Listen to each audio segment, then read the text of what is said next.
akan belajar yaitu tentang kasih ya atau mengasihi. Di mana kalau kita lihat tadi di Matius 22 itu di mana salah satu orang Farisi ya yang menanyakan kepada Tuhan ya disebut guru ya. Kenapa disebut guru? Karena orang Farisi ini mereka percaya Tuhan itu adalah atau Yesus adalah sebagai guru, makanya mereka pakai kata guru. Jadi sebagai implikasi kita pada saat ini yang sebagai anak-anak muda yang percaya kepada Tuhan, mari kita punya kasih.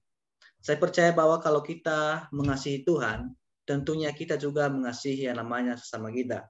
Saya percaya juga baik laki-laki atau perempuan, ya carilah pasanganmu yang mengasihi Tuhan.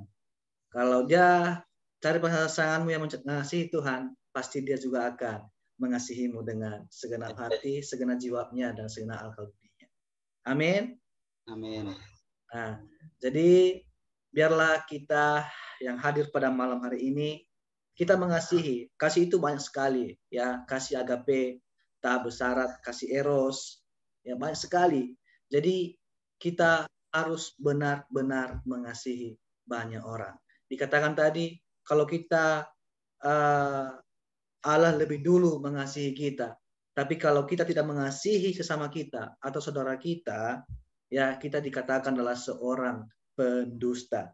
Biarlah dalam hati kita tidak ada kepahitan, tidak ada rasa dendam atau rasa benci kepada sesama kita, sekalipun orang itu mencoba menjatuhkan kita atau menghina kita, namun kita tetap mengasihi dia.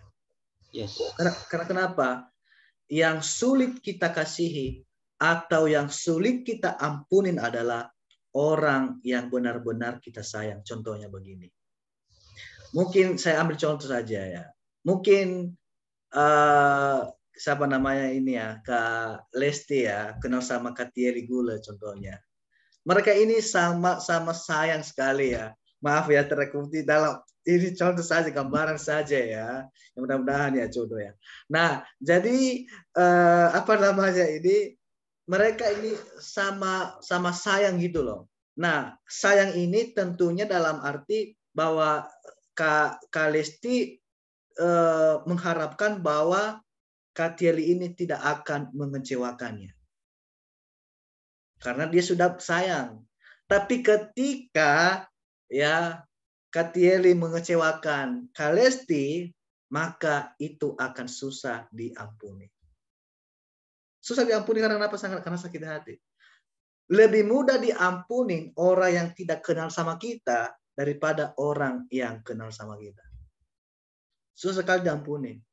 Susah sekali diampuni. Atau teman asrama kita lah. Atau teman kuliah kita, susah kita ampuni mereka. Karena kita sudah berharap bahwa mereka tidak akan pernah mengecewakan kita. Tapi ketika ujung-ujungnya mereka kecewakan kita, maka kita susah mengampuni mereka. Karena yang pertama, kita saling cuek. Kita tidak ngomong sama mereka. Atau di sini ada teman-teman yang pernah mengalami hal begitu, hal demikian?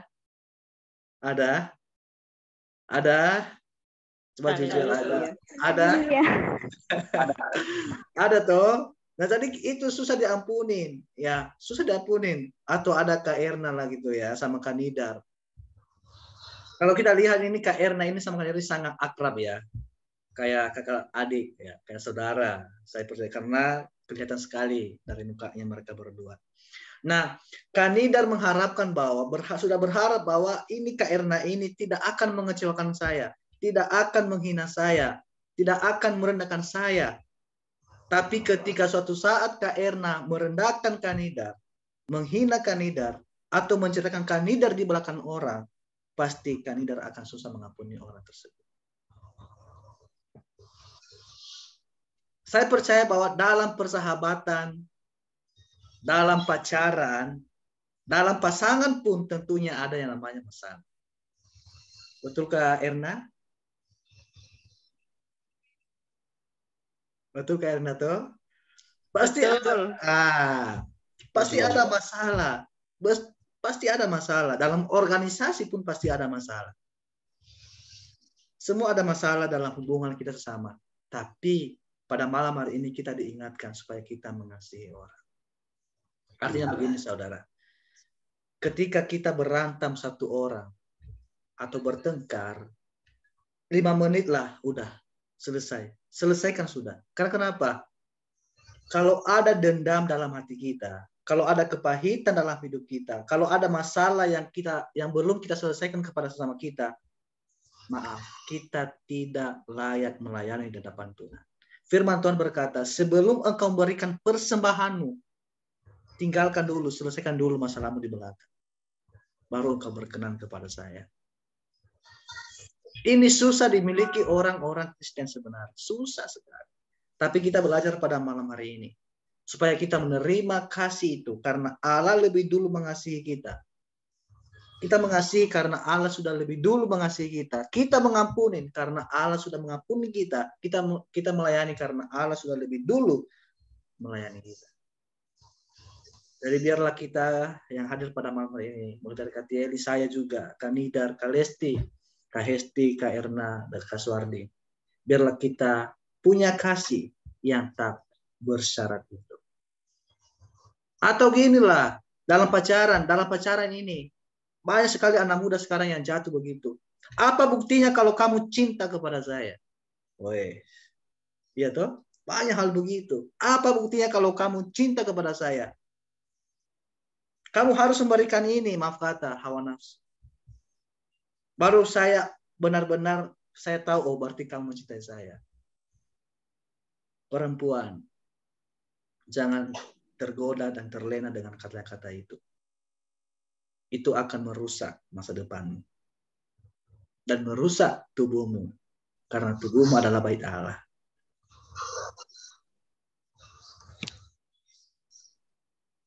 Hati yang tak celah betul. Betul sekali. Persembahan. Tapi firman Tuhan berkata juga, persembahan bukan hanya berbicara materi. Persembahan berbicara tentang hidup kita, seluruh hidup kita. Saya percaya kita adalah semua manusia yang berdosa. Tapi jangan dijadikan patokan itu. Saya katakan, nah kan namanya manusia yang berdosa, betul. Tapi apakah terus-menerus engkau jatuh dalam dosa? Tadi saya belajar tadi saya khotbah di sini di gereja saya tentang yang namanya kekudusan hidup. Ya. Kasih ini saudara lebih ke atas. Dikatakan di 1 Korintus di situ di ayat 13 dikatakan iman, pengharapan, dan di atas semuanya itu adalah kasih. Kasih. Jadi kasih ini sangat penting sekali. Dimanapun kalian berada, dan juga pun saya diingatkan pada malam hari ini untuk punya yang namanya itu kasih. Kasih itu lemah lembut, kasih itu memaafkan. Apa itu si kasih sih?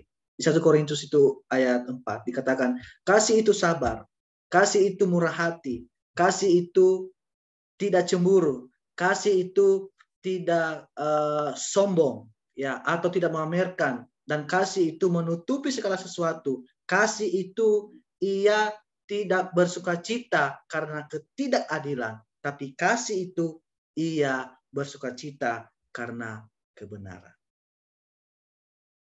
Ya. Menurut Kalesti, apa sih itu kasih menurutmu? Kita akan berbicara malam ini ya, nggak apa-apa. Menurut Kalesti, apa itu kasih sih menurut Kalesti?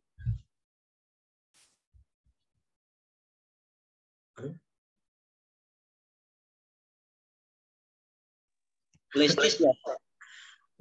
Lesti ya, untuk nama kesayangan saya Lesti, tapi sebenarnya namanya Lesta. Ya silakan Kalesti, apa itu kasih? Atau kalau nggak bisa Kak Erna lah. Kasih, apa sih itu kasih menurut Kak Erna? Menurut ya. Tapi gini, supaya kita belajar mulai ini karena masih ada waktu kayaknya.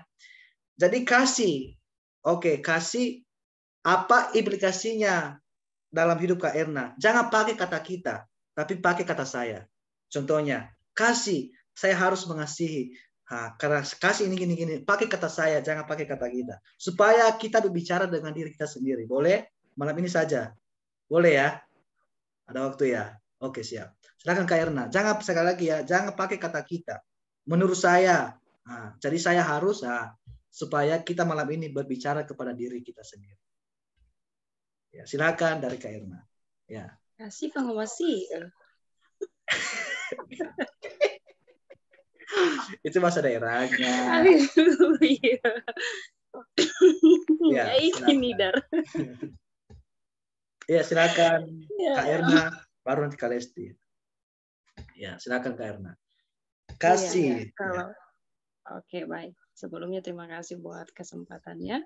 Ya. Ya, kalau menurut saya kasih itu ya dalam pribadi saya sendiri ya seperti yang Pak Ketua sampaikan tadi,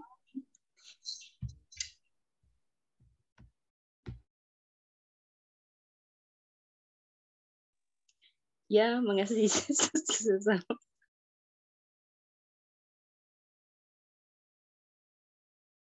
Tolong bunuh kameramen remehku ini dari. Jadi fokus ya. mengasihi itu ya contohnya seperti itu tadi, bahwasanya contohnya saya dengan Nidar begitu. Mengasihi ya mengasihi bukan dalam arti ada tujuan begitu, tetapi ya saya dengan Nidar mengasihi satu sama yang lain sekalipun belum jumpa, ya puji Tuhan ada komunikasi yang baik, ada kerjasama yang baik begitu. Nah, karena kenapa saya bisa menyangkutkan itu semuanya? Karena tanpa kasih di antara kami berdua, pasti apapun yang kami rencanakan, contohnya dalam Komsel, pasti nggak berjalan dengan baik begitu. Pasti ada perpecahan pemikiran begitu, nggak searah begitu. Tapi dengan adanya kasih, didasari dengan kasih, ya pasti berjalan dengan baik ya begitu. Jadi menurut saya intinya kesimpulannya bagi saya, bahwasanya mengasihi itu kasih itu ya mengasihi tanpa ada tujuan, tanpa mengharapkan sesuatu imbalan untuk mengasihi seseorang begitu. Ya itu saja sih secara singkat. Terima kasih. Ya. Oke, baik, terima kasih buat Kak Erna. Ya, sekarang Kak Lesti. Ya, apa itu kasih dan apa implikasinya bagi Kak Lesti? Pakai kata saya, jangan pakai kata kita, supaya kita berbicara kepada diri kita sendiri, dan saya percaya Roh Kudus akan membuka kita melakukan. Amin.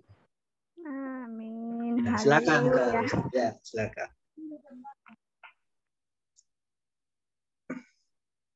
Aku ya? Iya. Kenapa harus aku?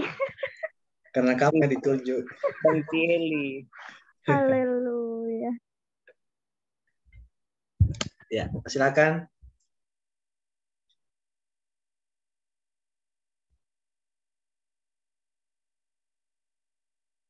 Oke. Ya. Kalau kita berbicara kasih, itu berarti sudah apa ya? Di sana ada sabar, kemurahan. Jadi kalau saya ya, saya juga mau ngasihi teman-teman di sini ya, bukan hanya Kamoli. Amin. Jadi semua ada 8 orang di sini. Nah, termasuk Eli ya. Termasuk tanpa terkecuali kan saya bilang. Nah,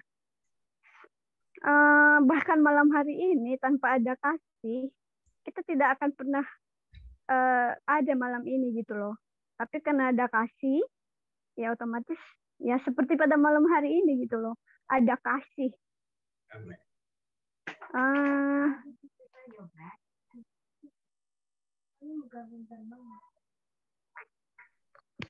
Sebentar dulu guys.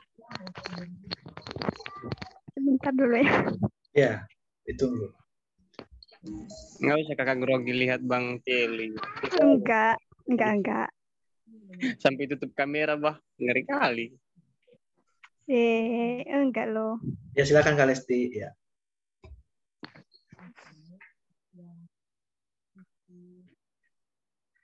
Ada lagi Kak Lesti?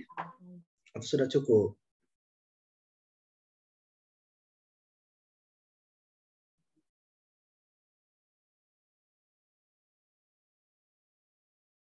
Gimana Kak Lesti? Lanjut atau sudah cukup?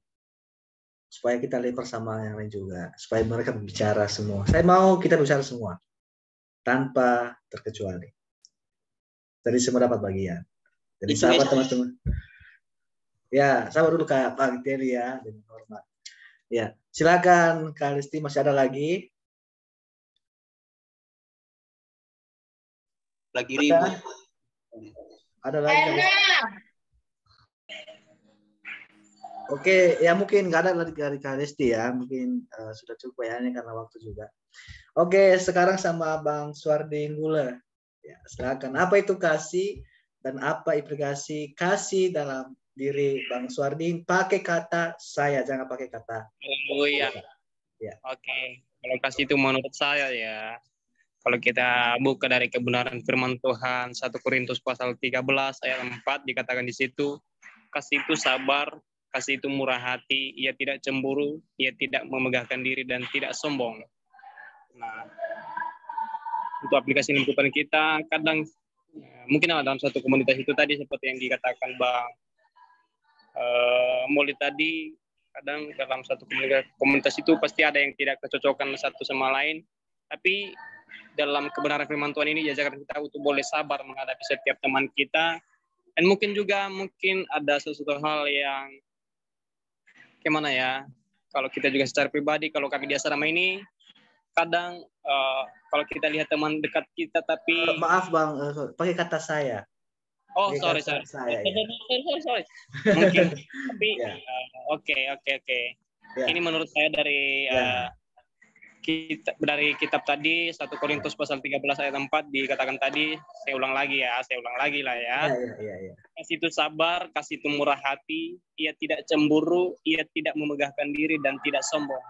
Ya. Nah, dalam hal ini saya umpamakan di tempat kami ini, kadang juga kami sebagai anak asrama kadang juga membuat jengkel teman-teman, bahkan membuat marah lah. Tapi dikatakan dalam firman Tuhan ini, saya harus sabar menghadapinya. Amin. Karena juga melalui sikapnya, saya juga boleh dibentuk bagaimana tetap menerima segala kekurangannya atau kelemahannya, itu harus saya diajarkan oleh sabar. Untuk sabar menghadapi setiap tingkah lakunya. Dan kadang juga kalau di tempat kami ini ada juga namanya milih-milih teman ya. Tapi kadang juga kita cemburu kalau teman dekat kita yang dulunya begitu dekat kali, tapi karena mungkin ada berbagai hal yang tidak dia senangi dengan saya, tapi sehingga dia berpaling dengan orang lain, sehingga saya cemburu, kok dia berteman ya dengan teman saya ini. Nah, terus dalam hal ini kita boleh juga diajarkan janganlah cemburu. Ya. Boleh sih sebenarnya cemburu itu, kalau dalam kata percintaan, cemburu itu karena tanda kasih sayang. Ya kan, karena Tuhan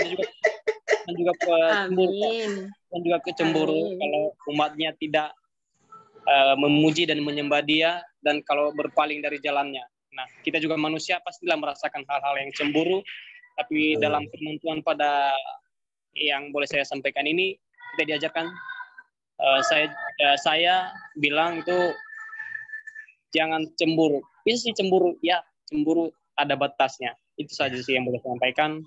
Sekian saja, Salim. Ya, terima kasih Bang Suardin Gula. Sekarang dari Kak Hesti Gia.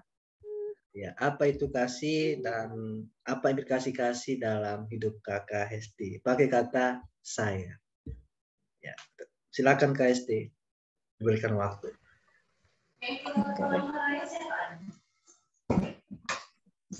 Menurut saya kasih itu sesuatu yang diberikan tanpa terbatas. Ya, betul. Jadi semua yang diajarkan dalam firman Tuhan, khususnya Yesus Kristus, itu pusatnya adalah kasih. Iya. Sampai dia pun mengatakan kasihinya semua, kasihi orang-orang yang menghina dan bahkan yang menjahatin kamu gitu. Jadi kasih itu nggak bisa diukur, ukurannya harus begini, ukurannya harus setinggi dan serendah. Tapi Tuhan menunjukkan kasihnya itu tidak bisa diukur dan tidak terbatas. Dan bahkan dia menunjukkan kasihnya itu sampai dia mati di kayu salib. Itu pengorbanan sejati. Dan itu bukti kasih Allah yang sejati.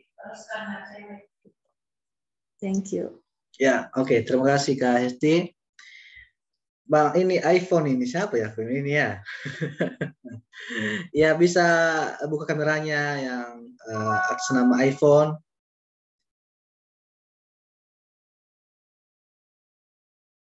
Ya, mungkin nggak ada di tempat. Ya, Kak Nidar. Silakan. Kak Nidar. Silakan. Oh, lagi ribut di sana ya. Oke, yang terakhir dari yang tunggu, Bang Tieli Gula. Apa itu, dan apa implikasi kasih dalam hidup Bang Tieli Gula? Silakan. Ya, kalau dari aku, seperti yang saya, mungkin ada beberapa teman tadi yang sudah menjelaskan ya menurut pendapatnya sendiri gitu. Tapi saya punya pendapat sendiri bahwa kasih itu adalah kesadaran akan siapa kita dan di dalam Tuhan dan siapa Tuhan di dalam kita. Mungkin saja ini adalah sebuah kemustahilan gitu ya, menurut saya gitu, secara manusiawi gitu. Karena di dalam kasih itu ada unity gitu. Mustahil orang yang sudah bertengkar itu sebenarnya bisa angkur kembali gitu. Tetapi karena ada kasih, maka bisa bersatu kembali atau bisa ada unity gitu. Kalau dari hidup saya, kenapa saya harus memegang kasih itu? Ya, karena saya tahu bahwa Tuhan telah mengasihi aku lebih dulu gitu. Nah, yang kemudian aku sadar bahwa Tuhan itu adalah sentral hidup saya gitu loh. Sehingga apapun yang saya minta sebenarnya dia kasih gitu. Cuman kadang tidak sesuai dengan harapan saya, mungkin itu belum waktunya gitu. Apa yang terjadi mungkin itu belum waktu Tuhan untuk memberikan kepada saya sesuatu yang saya minta kepadanya. Tapi di dalam itu ada kasihnya gitu, selalu mengalir. Buktinya saya hidup sampai sekarang. Mungkin tanpa kasih Tuhan itu saya nggak bisa hidup. Jadi menurut saya adalah kasih Tuhan itu, saya sadar akan siapa Tuhan itu dalam kehidupan saya, dan kemudian siapa Tuhan di dalam hidup saya. Artinya aku sadar bahwa Tuhan itu adalah sumber dari segalanya. Maka aku menciptakan kasih, terciptanya kasih itu. Mungkin dari aku itu, Bang. Ya, oke. Baik, terima kasih buat Bang Tieli Gula untuk tentang kasih. Ya, kasih adalah kesadaran akan penebusan dari Tuhan Yesus. Terima kasih buat teman-teman semua, baik dari Kak Erna, Kak Bang Suardin, Kak Esti, Kak Lesti, dan Bang Tieli Gula. Terima kasih untuk kasih. Jadi malam ini tadi Pak, tadi pagi lagi. Malam ini Pak kami ini diskusi tentang kasih, apa itu kasih dan